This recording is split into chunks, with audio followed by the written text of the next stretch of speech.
to understand the YC interview, I think there's a quote from Mike Tyson that says, everyone has a plan until they get punched in the face, right? We had this whole plan about how I was going to go into a 30-second spiel and this demo and the whole thing. And then I just walk in and PG punches us all in the face. And then that's the end of it. And it almost became, I think I liken it to like a bunch of drunk dudes in a bar discussing Middle Eastern politics or something. It was literally 3 conversations going at once, everyone talking over each other. I mean, it seemed like a complete melee. And then we just walk out of there thinking, oh my God, that was horrible. We just blew it. And we went for commiseration beers at a local bar in Palo Alto. And then I get the call. And like an idiot, I don't immediately say yes because that's the best part. Yeah, exactly. I mean, Paul Graham calls himself, says we want to fund you. Right. And the dream of everybody in Silicon Valley. I know. What do you say? Well, I got to talk to my co-founder. I haven't quite sold him on it yet. I don't know, man. And so, I'll call you right back. And so I call McEachin, who wasn't there because he had gone to play with his kids or whatever. And I finally say, hey, look, dude, I think I even told him as like, we can always pull out. We can always bail. Right. And he said yes. And then I called PG back and I couldn't get him on the phone. His voicemail. I got his voicemail. And so I now called you're Harge. in pure panic. Yeah, and I'm in complete panic. I sent emails. I'm calling Harge, who was one of his partners at the time. But at the end of the day, we said yes. But that was the initial sort of foray. Yeah. Just lesson there. If you get accepted, just say yes. Just never say no to YC, okay? Just never say. PJ. Why would you say no to anything? You can always say no when you get to papering the deal. Exactly. Say yes to start. Like, oh, that sounds great. Yeah. There's some way to say it. So anyway, you learn this lesson. Yes. You go into Y Combinator. Yes. You eat the goop on rice. Yes. Hilarious. Yeah. And you build the product, and people are actually interested in it. And you get some interest from VCs, and angels, including Chris Sacca. That's right. And a couple of other folks. Explain the fundraising process and how that went. Right. I mean, so the product was built on Google, which is why Sacca is famously a former Googler. And so he actually emailed me like literally a second after the demo saying, I know what you guys are doing. I'm interested, et cetera, because he could see the pitch.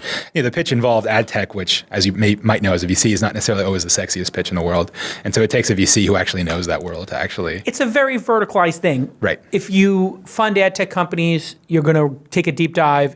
If you don't understand it, you're going to pass. That's basically it. Yeah. Right. I mean, it's sort of like a dating app or, something very biotech. Like either the person's into it or they're not. Right. And they're never going to use it themselves if they're a common internet user. So they don't understand it. They can't show it off to friends. It's kind of a hard sell. But in the demo day process, how it traditionally works is it's not really a demo because you don't have, in 2.5 minutes, you don't have time for a demo. Now it's 2 minutes, by the way. Oh, is it? Oh, Jesus. Yeah, it's even less. I mean, now YC has become a machine. And the name of the company is AdGrok, by the way. Explain what it does to a layperson or what the original plan was. So when you Google stuff, you get search results and you see those ads on the right. Sure. So those ads on the right are obviously paid, right? And that's how Google still makes 95+% of its money and how it pays for all the crazy stuff that it does, the cars, the maps, all that stuff. Somewhat obvious that they're paid. It turns out in a survey, 40% of people don't know they're actually That's ads. exactly right. And you'll note that the top 2 hits on top are actually paid, but they seem organic, although they're not. They're only set off by a little color yellow that you can sort of miss. Isn't that amazing that Google gets away with that? The FTC and everybody investigated that, and it's crazy, right? Like 40% plus of users don't know they're clicking on ads when they click on Google ads. That's right. It's slightly deceptive. That's right. Yeah. Slightly? Would you say majorly or slightly? If 40% are doing it, how would you describe it? I'd say moderately. Moderately. My God. All of a sudden, now you're pulling back. Now the big company side, the big company side. Now he's pulling back. All right, keep going. Right. So how those ads get placed is obviously a multi-billion-dollar business, right? Sure. I mean, this is like a $50, $60 billion thing. It's like the GDP of Central America, which is Google, is those little ads, believe it or not. Right. How they get placed, Google has a bunch of partner companies that if you spend more than $100,000 a month on Google, will provide you relatively sophisticated software. If you spend less than that, if you're a mom and pop, a plumber, Etsy store, whatever, there's really no smart tools. Google doesn't care about tools. It doesn't care about interfaces. It turns out neither does Facebook. So there aren't a lot of small business tools. And so if you want to think about it, the quick pitch would be the QuickBooks of online advertising. It'd be a way to actually advertise. And there was a cool UI concept that sat in your browser. It was a plugin. It was like a heads-up display on a fighter plane. You'd go through your site and you'd literally see every Google keyword, all the ads driving traffic there. Brilliant. Yeah, it's a cool little way of interjecting that whole analytics into your experience. Right. Cool concept. A lot of other companies were working on at the time, a company called Trada, a company called Clickable. Yep. Everyone was chasing this dream of the SMB, as it's called, side of the Google AdWords pie. Small, medium-sized businesses leveraging this huge... Right. And everyone failed. Like everyone blew up, including AdGrok. But that was the idea we settled on after, it was Plan J. We literally went through a bunch of stuff that never took off.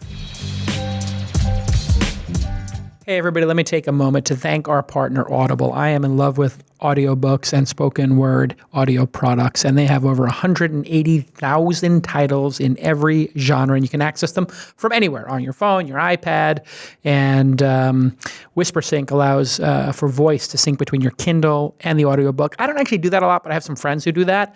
I just like to read. This is my big trick. I have a hard time going to bed sometimes. My mind is racing.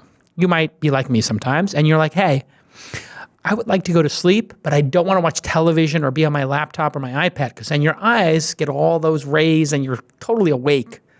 What I like to do is I put my eye mask on, I take my Amazon Echo, and I say, Alexa, play, and I say the number of things on Audible, and it works. So I've been using Alexa. When I'm going to bed, it's right by the nightstand, and I just listen to an audiobook, and I put the timer sometimes on 20 minutes, 30 minutes, because I know, hey, I'm going to fall asleep in 20, 30 minutes. If I don't fall asleep, I can just continue listening, because Audible's got this great feature where you can do 30 minutes. And if you don't like a book, it's guaranteed. You can just exchange it with no questions asked. I've given you a ton of different books, but one of the things I get asked by a lot of my friends is, hey, how do I get better at poker? It turns out that Annie Duke, very famous poker player, as you know, wrote a great book, Decide to Play Great Poker. And she reads it herself. It's a strategy guide to low limit Texas Hold'em. And I have to say, having listened to this and told some friends, hey, listen to this, it gives you a really good idea of how to play poker better. It is a great listen. Go ahead and get my pick of the week, Decide to Play Great Poker by Annie Duke. By going to audible.com/twist, audible.com/TWIST, and you'll get a 30-day trial membership just by going there and signing up. And if you're a super fan of the show and you've been listening for a long time, upgrade to that Platinum. The Platinum plan is amazing. You get like 20 credits a year. Amazing. And I buy tons and tons of books. There is a listen guarantee. If you don't like it, you can exchange it. There are no questions asked. You've heard a lot of my other recommendations, The Man Who Knew Infinity, The Hobbit, which I listened to with my daughter over and over again, Sapiens, Smarter, Faster, Better, just tons of amazing, amazing books on Audible, ways to get smarter and ways to expand your horizon. That's the number one thing. We get very myopic being in one industry, technology. You got to expand your horizons and understand more about the world. And I find when I'm trying to understand more about the world, it really makes me a better entrepreneur and an investor. So go ahead and visit audible.com/twist. Thank you so much. I'm a real fan of Audible.